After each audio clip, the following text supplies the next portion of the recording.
जय हिंद दोस्तों, स्वागत है आपका मैत्री कोचिंग सेंटर में। आज हम अपना पॉलिटी का अगला लेक्चर कंटिन्यू करेंगे। हमने 3 लेक्चर पढ़ लिए थे, आज हमारा चौथे लेक्चर का नंबर, ठीक है। तो इससे पहले अगर लेक्चर शुरू से करने से पहले आपने अगर वीडियो को शेयर नहीं किया तो शेयर कर दीजिए, सब्सक्राइब कर दीजिए और लाइक कर दीजिए, ठीक है।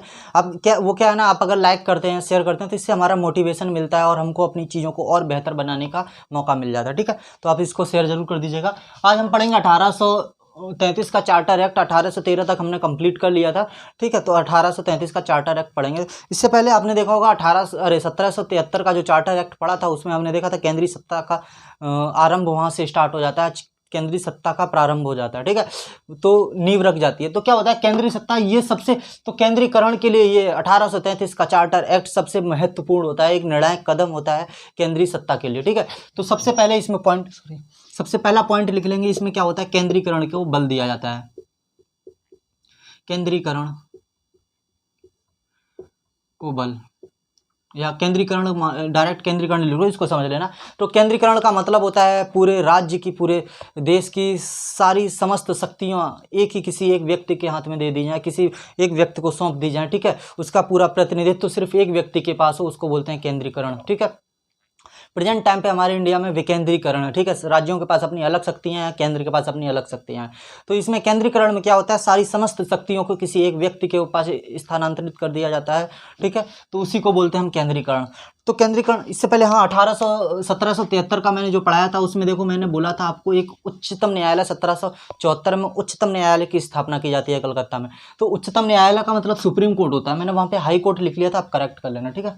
उच्चतम न्यायालय, सुप्रीम कोर्ट मतलब उच्चतम न्यायालय, उच्चतम न्यायालय। और हाई कोर्ट का मतलब उच्च न्यायालय।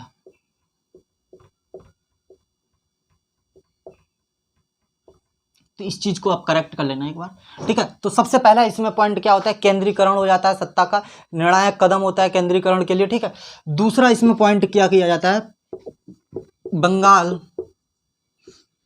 के गवर्नर जनरल को, भारत का गवर्नर जनरल, बंगाल के गवर्नर जनरल को भारत का गवर्नर जनरल बना दिया जाता है।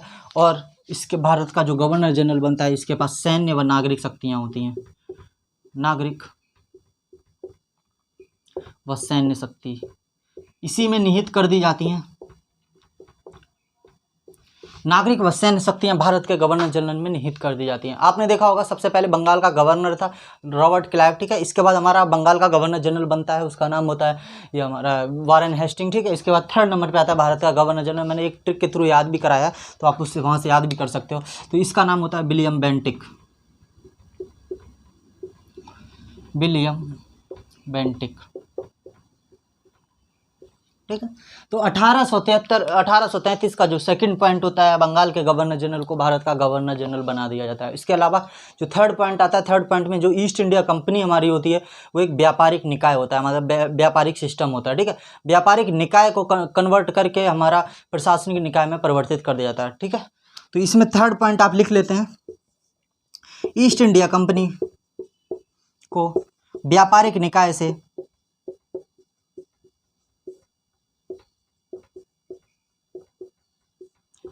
प्रशासनिक न्याय में परिवर्तित कर देना, प्रशासनिक निकाय। तो हमारे व्यापारिक निकाय को प्रशासनिक निकाय में परिवर्तित कर दिया जाता है। ईस्ट इंडिया कंपनी के व्यापारिक निकाय को प्रशासनिक निकाय में परिवर्तित कर, व्यापारिक का मतलब व्यापार करने वाला निकाय होता है, बॉडी होती है, व्यापार करने वाली सामान को खरीदती है, बेचती है, ठीक है, इंपोर्ट एक्सपोर्ट करती है, सारी चीज़ें। इसके अलावा प्रशासनिक का मतलब होता है हमारे जो भी राज्य होता है, जो उस पर प्रशासन करना। तो इसका व्यापारिक से कन्वर्ट करके इसको प्रशासनिक निकाय में बदल दिया जाता है। इसके बाद हमारा चौथा पॉइंट होता है। चौथा पॉइंट आपको लिखना नहीं है, बस समझना है और सुनना है।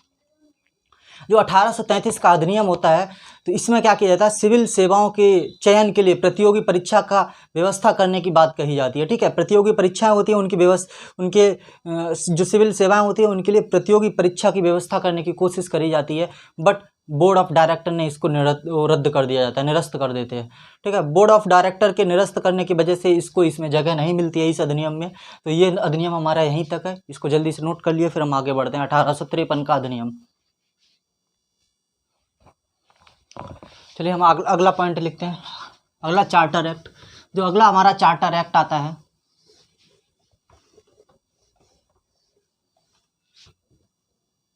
1853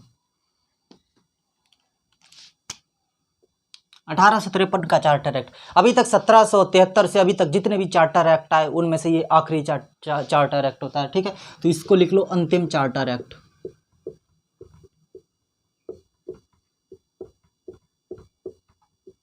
इसके बाद क्या होता है, 1857 का विद्रोह हो जाता है, स्वतंत्रता संग्राम हो जाता है। उस स्वतंत्रता संग्राम के बाद कंपनी से ब्रिटिश शासन अब सीधा शासन अपने हाथ में ले लेता है, ठीक है। कंपनी सीधे ब्रिटिश ईस्ट इंडिया कंपनी से अपना शासन ले लेती है ब्रिटिश सरकार। तो हमारा यह अंतिम चार्टर एक्ट होता है। इस चार्टर एक्ट में क्या किया जाता है, जो भारत का गवर्नर जनरल होता है उसके लिए 6 सदस्यीय विधान परिषद का निर्माण किया जाता है। तो सबसे पहले विधान परिषद का निर्माण यहीं से होता है और यही हमारे संविधान में भी लिया भी गया है, ठीक है। हमारी जो विधानसभाएं होती हैं वो यहीं से आई हैं। तो हमारा सबसे पहला पॉइंट क्या होता है, भारत के गवर्नर जनरल के लिए, भारत के गवर्नर जनरल के लिए 6 सदस्यीय विधान परिषद का निर्माण, विधान परिषद का निर्माण, ठीक है। तो 6 सदस्यीय विधान परिषद का निर्माण किया जाता है। इसमें से जो 6 सदस्य होंगे उनमें से 4 जो सदस्य होते हैं वो हमारे होते हैं बिहार, बंगाल, दूसरा मद्रास, बम्बई और चौथा आगरा। जब ये मुंबई, मद्रास, बंगाल और आगरा से 4 सदस्य, इसमें विधान परिषद के 4 सदस्य होते हैं, यहीं से हमारे स्थानीय प्रशासन का वो प्रारंभ हो जाता है। यहाँ से स्थानीय प्रशासन हमारा क्या होता है, उसमें भाग लेना। ब्रिटिश सरकार में भी स्थानीय प्रतिनिधित्व भी स्थापित हो जाता है। स्थानीय प्रतिनिधित्व हमारा कहाँ से स्टार्ट होता है, 1853 में, ठीक है। ये 4 जो प्रांत होते हैं, ये 4 प्रांत उसमें भाग लेते हैं हमारे 6 सदस्यीय परिषद में। यहीं से हमारा स्थानीय प्रतिनिधित्व स्थापित होने लगता है धीरे धीरे, ठीक है।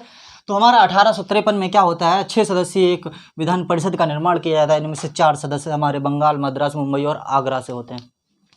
इसके अलावा सेकंड पॉइंट क्या किया 1833 में आपने देखा है सिविल सेवाओं की परीक्षा के लिए भर्ती के लिए प्रतियोगी परीक्षाओं का प्रावधान करने की कोशिश करी गई थी। तो 1853 में वो यहाँ पे सक्सेस हो जाता है।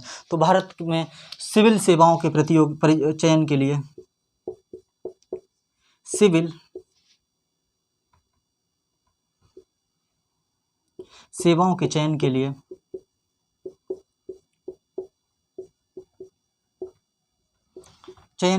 प्रतियोगी परीक्षाओं का प्रावधान,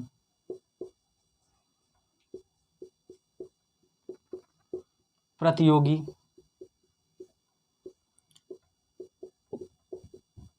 परीक्षाओं का प्रावधान। तो 1853 के अधिनियम में सेकंड पॉइंट होता है हमारा सिविल सेवाओं के चयन के लिए प्रतियोगी परीक्षाओं का प्रावधान किया जाता है। इसमें सबसे पहले इस सिविल सेवाओं में पहली बार भारतीयों को भाग लेने का मौका मिलता है, ठीक है। इसमें जो प्रतियोगी परीक्षा होती हैं इसके थ्रू हमारे भारतीय भी पहली बार भाग ले सकते थे सिविल सेवाओं में। तो ये हमारा इसके बाद हमारा तीसरा पॉइंट ये आता है। तीसरा पॉइंट, जो सिविल सेवाएं होती हैं इनके प्रतियोगी परीक्षा के लिए एक समिति बनाई जाती है, उसका नाम होता है लॉर्ड मैकाले समिति या मैकाले समिति, ठीक है। तो इसके सिविल सेवाओं के चयन के लिए प्रतियोगी जो परीक्षाओं का प्रावधान किया जाता है उसी के लिए एक समिति बनाई जाती है, उसको बोला जाता है मैकाले समिति, मैकाले समिति, ठीक है। ये चीज़ आपको याद रखनी है। हमारी जो मैकाले समिति होती है वो सिविल सेवाओं के चयन के प्रतियोगिता परीक्षाओं के लिए प्रतियोगी परीक्षाओं के लिए इसका प्रावधान किया जाता है, ठीक है। तो भारत में अगर आपसे पूछा जाए सिविल सेवाओं का जो भी जनक कहा जाता है वो हमारा लॉर्ड कॉर्नवालिस को कहा जाता है, ठीक है। तो सिविल सेवाओं में भारतीय परीक्षा का जनक लॉर्ड कॉर्नवालिस को कहा जाता है। तो यहाँ तक आपको समझ में आ गया, ठीक है। तो हमारा इस 1853 का जो अंतिम चार्टर एक्ट होता है इसमें क्या क्या होता है, भारत के गवर्नर जनरल को 6 सदस्यीय परिषद का निर्माण कराया जाता है। उसमें 4 हमारे प्रांतीय स्थानीय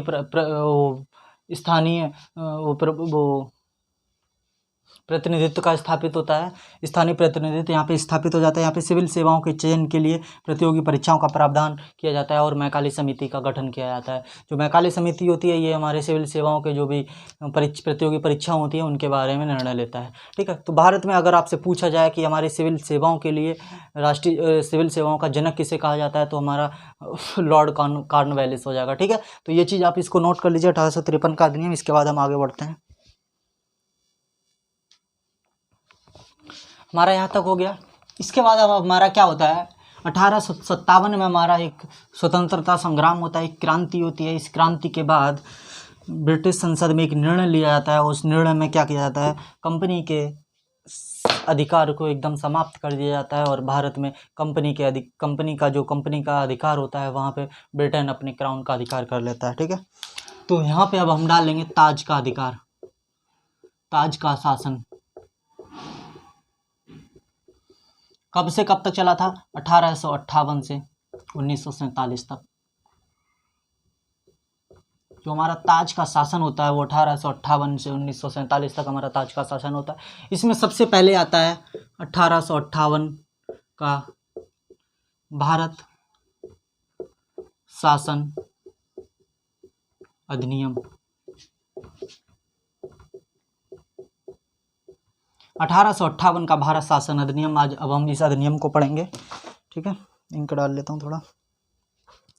1857 में विद्रोह होने के बाद जो इंग्लैंड की महारानी होती है रानी विक्टोरिया, वो क्या करती हैं, कंपनी के शासन को सीधा अपने अंडर ले लेती हैं, अपने नियंत्रण में ले लेती हैं। तो सबसे पहला पॉइंट हमारा क्या हो जाएगा कि 1858 में ब्रिटिश भारत पर सीधा नियंत्रण रानी विक्टोरिया का हो जाता है। ठीक है, तो इस पॉइंट को लिख लीजिए आप।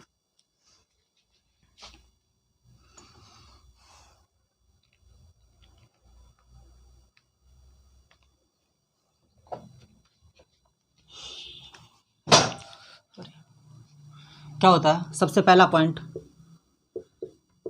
भारत का शासन रानी विक्टोरिया के अधीन हो जाता है।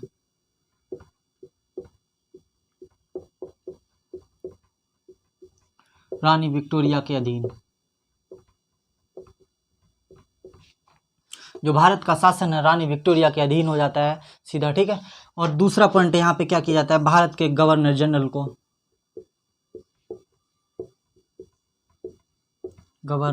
को भारत का वायसराय बना दिया जाता है।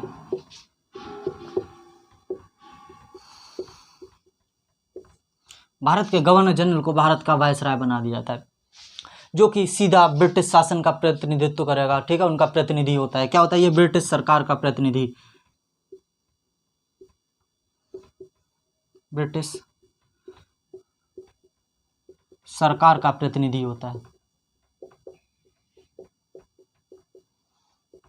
ब्रिटिश सरकार अपना प्रतिनिधि बनाकर भारत का वायसराय बना देती है। ठीक है, तो हमारा यहाँ के भारत के गवर्नर जनरल को भारत का वायसराय बना दिया जाता है। तो आपको 3 एक्ट याद रखने। 1773 में सबसे पहले बंगाल का गवर्नर जनरल बनाया गया। 1833 में भारत का गवर्नर 1773 में बंगाल का गवर्नर जनरल बनाया गया। 1833 में भारत का गवर्नर जनरल बनाया गया और 1858 में भारत का वायसराय बना दिया जाता है। ठीक है, तो ये याद रख लेना। तो पहला हमारा भारत का पहला वायसराय कौन होता है, यहाँ पे लिख लो, पहला लॉर्ड कैनिंग। ठीक है, लॉर्ड कैनिंग को हमारा भारत का वायसराय बना दिया जाता है। इसके बाद तीसरा काम और किया जाता है, जो हमारे बोर्ड ऑफ डायरेक्टर और बोर्ड ऑफ कंट्रोल थे, इन दोनों को खत्म कर दिया जाता है। इन दोनों को क्या कर दिया जाता है, खत्म कर दिया जाता है। तो board of director and board, इनको बोलते हैं नियंत्रक मंडल, एक को निदेशक मंडल। तो बोर्ड ऑफ डायरेक्टर मतलब नियंत्रक मंडल, नियंत्रक मंडल या नियंत्रण मंडल, और दूसरा निदेशक मंडल।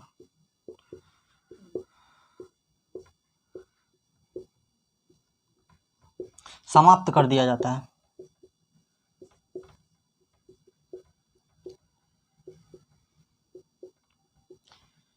जैसे ही निदेशक मंडल और ये नियंत्रण मंडल को समाप्त करते हैं, हमारा द्वैध शासन का अंत हो जाता है।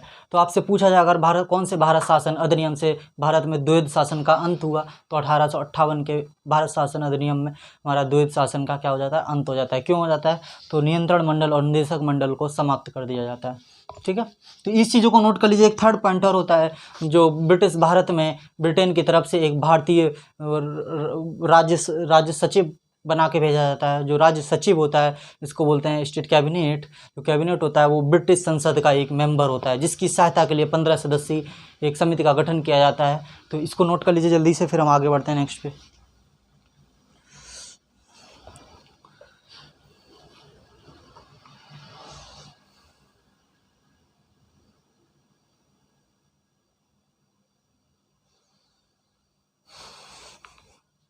हो गया। इसके बाद हमारा फोर्थ पॉइंट आता है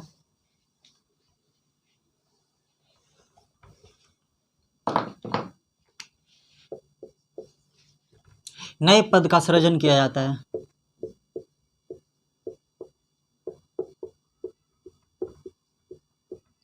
जो नए पद का सृजन किया जाता है उसको बोलते हैं भारत का या फिर राज्य परिषद, राज्य सचिव।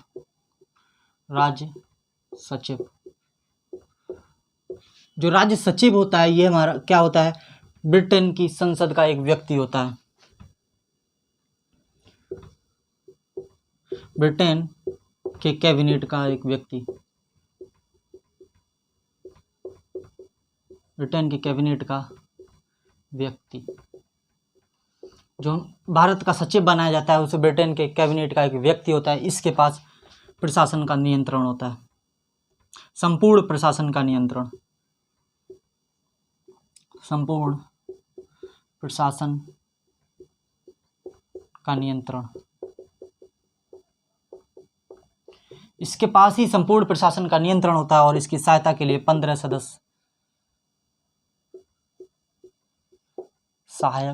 सहायक सदस्य होते हैं।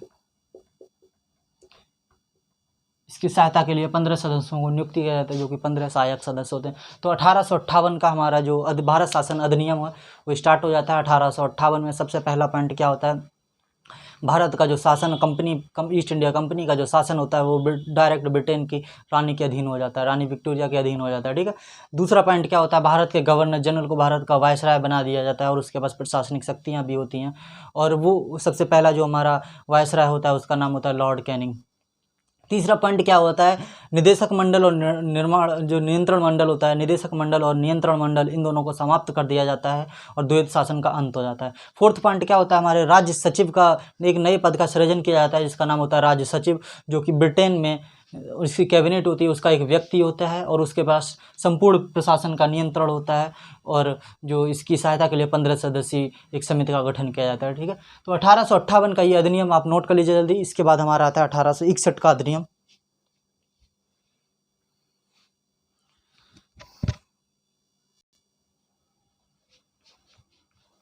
हो गया। इसके बाद अब हम डाल देते हैं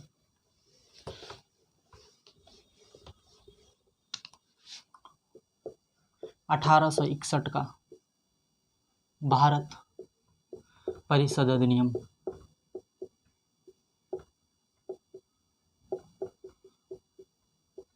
का भारत परिषद अधिनियम। ठीक है। इसके बाद इसमें पहला पॉइंट हमारा क्या होता है,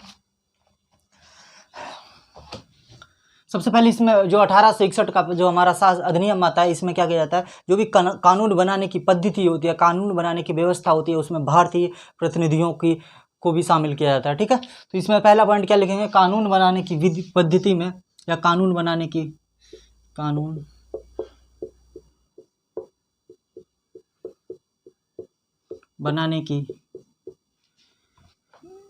पद्धति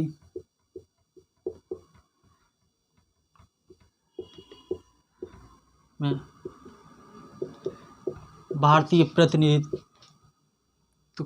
भारतीयों को भी प्रतिनिधि बनाया जाता है।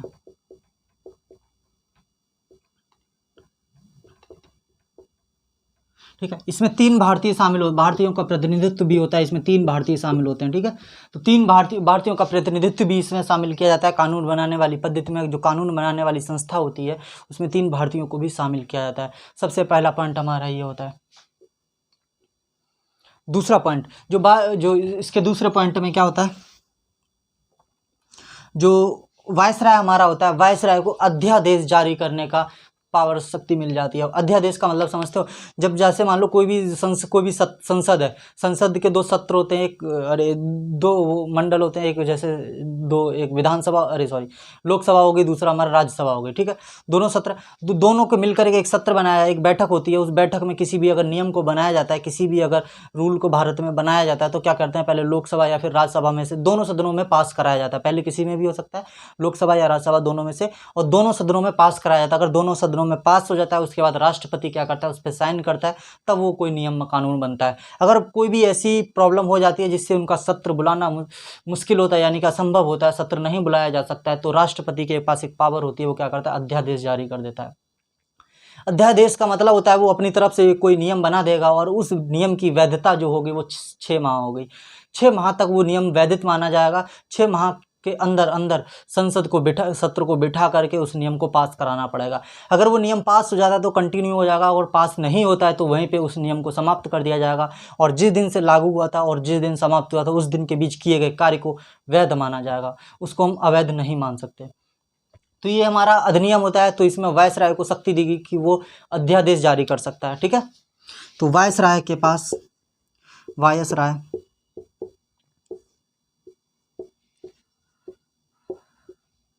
अध्यादेश जारी कर सकता है।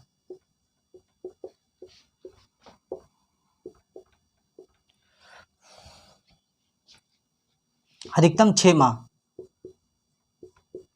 ठीक है, तो सबसे पहला क्या था, कानून बनाने की पद्धति में भारतीयों को प्रतिनिधि बनाया गया, यानी भारतीयों का प्रतिनिधित्व शामिल किया गया।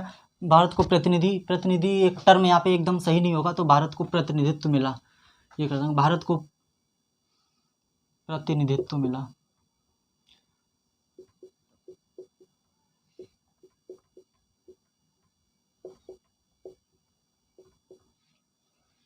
ठीक है, तो प्रतिनिधित्व का मतलब समझे। कुल मिलाकर इसका मतलब अगर आप अपना सिंपल भाषा में भी लिखना चाहते हो तो लिख सकते हो, कानून बनाने की जो भी व्यवस्था, जो भी संस्था थी, उसमें भारतीयों को भी शामिल किया गया। ठीक है, भारतीयों को भी उस सभा में, जो संस्था में शामिल कर लिया गया। दूसरा होता है हमारे वायसराय को अध्यादेश जारी करने की शक्ति मिल जाती है। वायसराय अध्यादेश जारी कर सकता है जिसकी अवधि होगी 6 माह। तीसरा पॉइंट क्या होता है, जो हमारा मद्रास और मद्रास और मुंबई को इसके अधीन किया गया था, कंपनी के अधीन, अब उनको क्या कर दिया जाता है, स्वतंत्र कर दिया जाता है। तो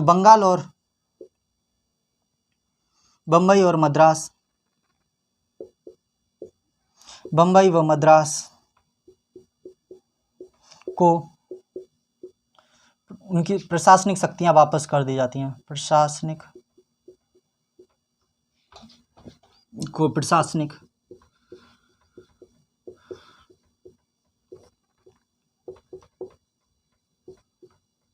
शक्तियां वापस कर दी जाती हैं, वापस दे दी जाती हैं। ठीक है, तो 1861 में क्या कहा, ये 3 पॉइंट किए जाते हैं, 3 संशोधन किए जाते हैं। इसको आप नोट कर लीजिए जल्दी से, फिर हम आगे बढ़ते हैं।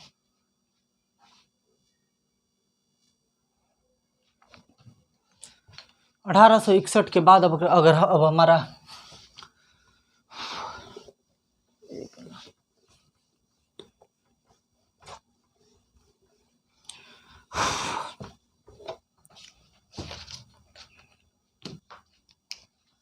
हाँ, 1861 के बाद हमारा एक अगला अधिनियम बना दिया जाता है, उसको बोला जाता है 1892 का अधिनियम। ठीक है, इस अधिनियम में क्या किया जाता है, जो हमारा केंद्र और प्रांत होते हैं उनकी विधान परिषदें थी, उनमें सदस्यों की संख्या को बढ़ा दिया जाता है। केंद्रीय विधान परिषद और राज्य की विधान परिषद होती है, इनके सदस्यों की संख्या बढ़ा दी जाती है। दूसरा जो विधान परिषद होती है उनके कार्यों को भी बढ़ा दिया जाता है। तो हम लिख लेते हैं 1800, इसमें 2 ही पॉइंट हमको लिखना है। 1892 का भारत परिषद नियम, भारत परिषद अधिनियम। सबसे पहला पॉइंट क्या किया जाता है, केंद्र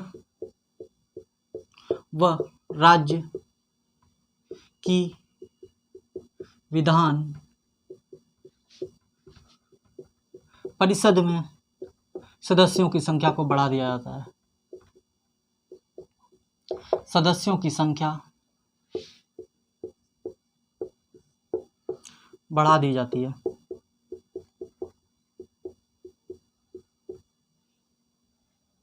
तो केंद्र व राज्य में परिषद होते हैं, परिषदों की जो विधान परिषदों के मेंबर होते हैं उनके सदस्यों की संख्या क्या कर दी है, बढ़ा दी जाती है। दूसरा, विधान परिषद के कार्य को बढ़ा दिया जाता है। विधान परिषद के कार्य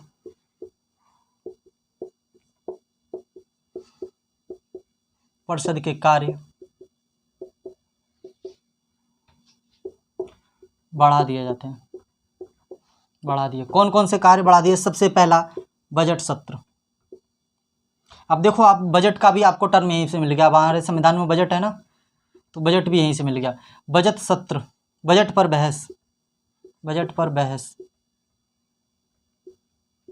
ठीक, बजट पर बहस कर दिया जाता है। कार्य पहला बढ़ा दिया जाता है। बजट, सबसे पहले बजट हमारा कब स्टार्ट हुआ था, या बजट शब्द सबसे पहले स्टार्ट कब हुआ था? 1860 में, याद रखना। 1860 में सबसे पहले बजट पेश किया गया था। तो हमारा क्या कहता है, बजट पर बहस को इसका विधान परिषद का एक कार्य बढ़ा दिया जाता है कि बजट पर वो लोग बहस करेंगे। दूसरा कार्य क्या होता है,